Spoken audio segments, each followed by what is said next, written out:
ఇరుపక్కల క్రైస్తవులు, మరి యూదులు, మరి హిందూ సోదరులు ఉన్నారు. వారి గురించి నాకు ఏమైనా హక్కులున్నాయా అని అడిగారు. ప్రవక్త ముహమ్మద్ సల్లల్లాహు అలైహి వసల్లం వారు ఉన్నారు. ఆయన అన్నారు, 5 హక్కులు నీకు ముస్లిమేతర సోదరులపై ఉన్నాయి అన్నారు. మొట్టమొదటిది, ఒక హిందూ సోదరుడు ఆకలితో ఉంటే అతని ఆకలి తీర్చటం ఒక ముస్లిం విధి. అతడు ఆకలితో చనిపోతే అక్కడున్న ముస్లిం సమూహమందరూ ఆ యొక్క చావులో కారణాత్ములవుతారు అన్నారు ప్రవక్త ముహమ్మద్ సల్లల్లాహు అలైహి వసల్లం వారు. రెండవ విషయం, అతనికి బట్టలు లేవు. నీ యొక్క ఆలోచన, ఆచరణ అతన్ని బట్టల్ని తొలగించటం, అతన్ని బట్టల్ని ఇవ్వటం, తొలగించటం అన్నారు.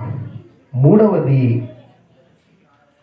అతడు అప్పుల బాధలో, ఇబ్బందుల్లో ఉంటే అతని గౌరవాన్ని కాపాడటం.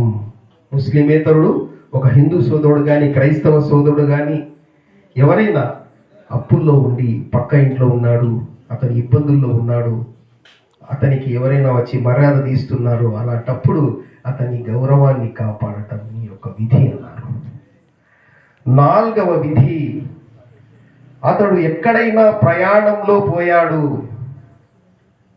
అతని భార్యా పిల్లలపై ఎవరైనా అత్యాచారము చేయటానికి వస్తే నీ ప్రాణాన్ని పణంగా పెట్టి ఆ హిందూ సోదరుణ్ణి కాపాడటం ఈ విధి అన్నారు ప్రవక్త ముహమ్మద్ సల్లల్లాహు అలైహి వసల్లం వారు.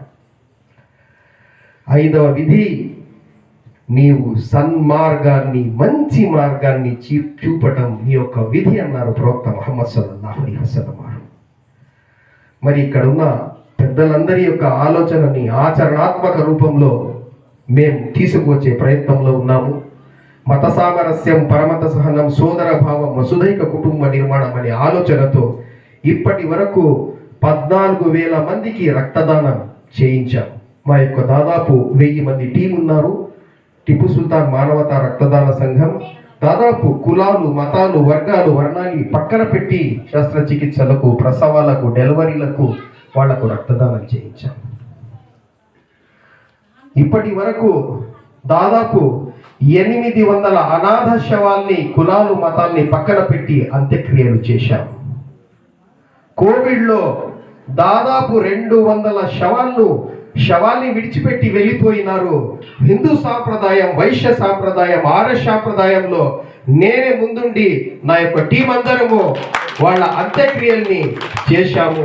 మేమందరం ఒకే తల్లి తండ్రి బిడ్డలము, కష్టాల్లో సుఖాల్లో అన్నిట్లోనూ మేము ముందుంటామని చెప్పేసి ఆచరణాత్మకంగా మేము మీ యొక్క పెద్దల సాంగత్యం వల్ల ఆచరించి చూపాం. ఇప్పుడు కూడా కంటిన్యూగా మా యొక్క ఆచరణాత్మక పని జరుగుతుంది. దాదాపు ఈ 6 నెలల్లో 40 వరకు వైద్య శిబిరాల్ని ఏర్పాటు చేశాం. ఆ వైద్య శిబిరాలు ఎక్కడ ఏర్పాటు చేశామంటే మేము మసీదుల్లో, దేవస్థానాల్లో ఏర్పాటు చేశాం ఆ వైద్య శిబిరాల్ని.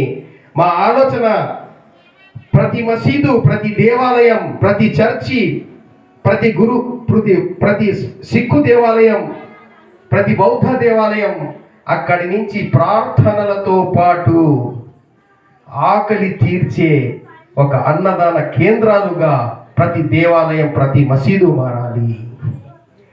మరి ప్రతి దేవాలయం, ప్రతి మసీదు, ప్రతి చర్చి నుంచి అక్కడ ఎవరైనా రోగులు వస్తే వాళ్లకు స్వాంతన చేకూర్చే ఒక వైద్యాలయంగా మారాలి అనే ఒక ఆచరణాత్మక ఆలోచనను మొగ్గతొడిచాం.